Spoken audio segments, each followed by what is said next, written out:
Quelles sont tes racines et tes fondations? Je suis d'origine espagnole à 100%, même si je parle très mal l'espagnol. Et j'ai racines méditerranéennes. Je pense que de toute façon, rien qu'à mon accent, on voit bien que j'arrive pas du Nord. Et puis mes racines, c'est la famille et c'est Metz. C'est Metz, oui. J'ai toujours vécu à Metz. Tu parlais de tes racines espagnoles. Oui. Est-ce que tu les connais un petit peu?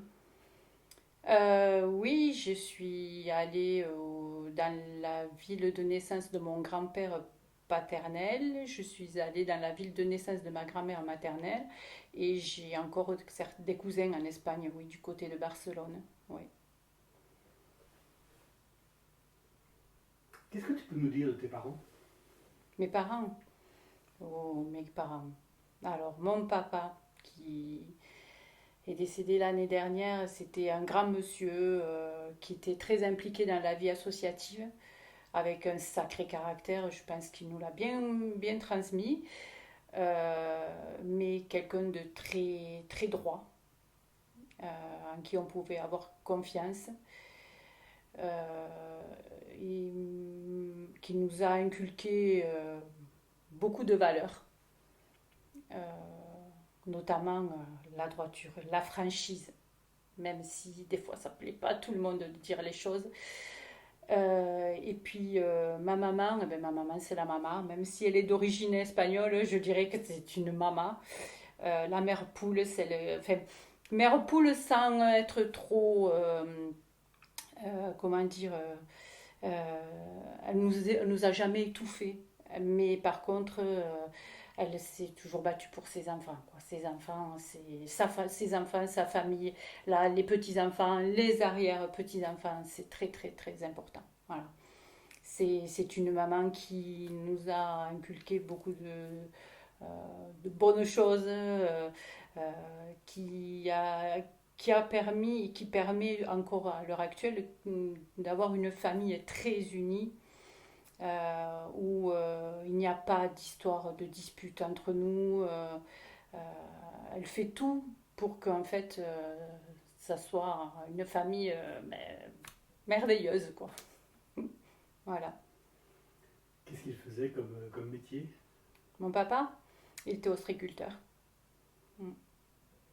Et ta maman? Ben, ma maman, pendant des années, comme pas mal de femmes d'ostréiculteurs, elle a travaillé avec lui au parc. D'ailleurs, une anecdote, elle ne savait pas nager. Et elle allait tous les jours sur l'eau avec lui. Et elle sait toujours pas nager d'ailleurs. Et quand mon papa a été malade, il a eu un infarctus, donc il a été obligé d'arrêter de travailler.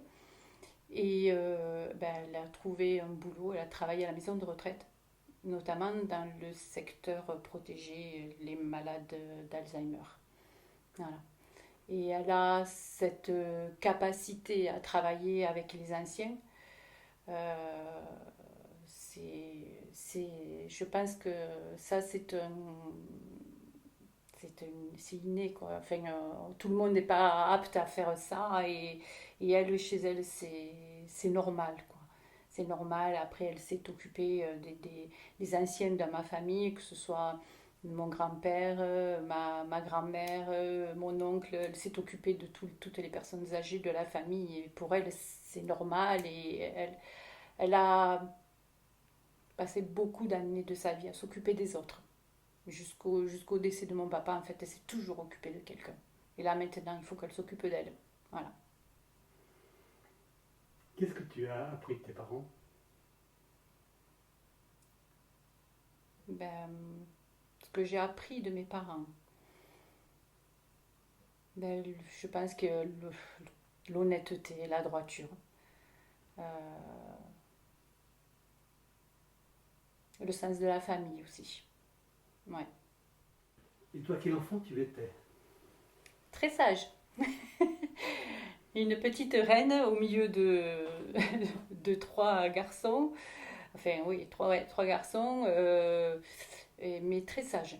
En fait, ouais, je pense que ben, je me rappelle mon frère, quand j'ai fêté mes 50 ans, mon frère a fait un petit discours en disant qu'en fait, il se rappelait pas euh, d'avoir eu une histoire à raconter sur moi, en fait, en tant qu'enfant turbulente, ou voilà, j'étais très très sage. Très sage à l'école, je pense que je me suis jamais fait remarquer, je crois que j'ai jamais eu une heure de colle, j'étais, voilà, j'étais pas la première de la classe, ni la dernière, mais je me suis jamais fait remarquer, voilà. C'est venu plus tard. Le caractère, c'est venu beaucoup plus tard avec les choses de la vie. Voilà. Oui, j'étais non, une enfant très sage, mais la petite reine de mon papa, parce que j'étais la seule fille. Donc voilà, c'est très sage. Tu viens de parler de tes frères. Quels ont été quels sont tes rapports avec eux? Le rapport avec mes frères, mais c'est c'est ça, un, deux, trois, quatre. Voilà, c'est les doigts de la main. C'est les doigts de la main. Mes frères, il faut pas y toucher, quoi. C'est mon sang, c'est quelque chose. On nous a pas forcé, c'est comme ça. On est une fratrie très très unie. On s'aime envers et contre tout. Je pense que même si on n'a pas toujours les mêmes avis, on n'a pas tous les mêmes caractères, ben, il faut pas en toucher à un parce qu'on touche à tous, quoi. Voilà, c'est clair. Hein. Le rapport avec mes frères, il est excellent. Euh, on ne se disputera pas pour quoi que ce soit. Si on a des choses à se dire, on se les dit, mais il n'y aura pas de dispute. Personne ne nous fera nous disputer, nous fâcher. C'est pas possible. C'est pas possible. Ni d'histoire d'argent, ni des histoires de quoi que ce soit. C'est pas possible. Voilà. On est unis à la vie, à la mort. Quand vous étiez petit? Et quand on était petit, alors c'était rigolo parce qu'on a toujours été très très proches. Déjà, bon, avec les deux premiers, on a 20 mois de différence. Donc après, il y a le quatrième qui est un peu plus loin. Mais en fait, on a été toujours très proches à l'école ensemble. On rentrait dans les écoles à peu près, on a fait les mêmes cycles, on était toujours ensemble. Et après, pour ça, on jouait ensemble tout le temps, on était toujours ensemble, quoi.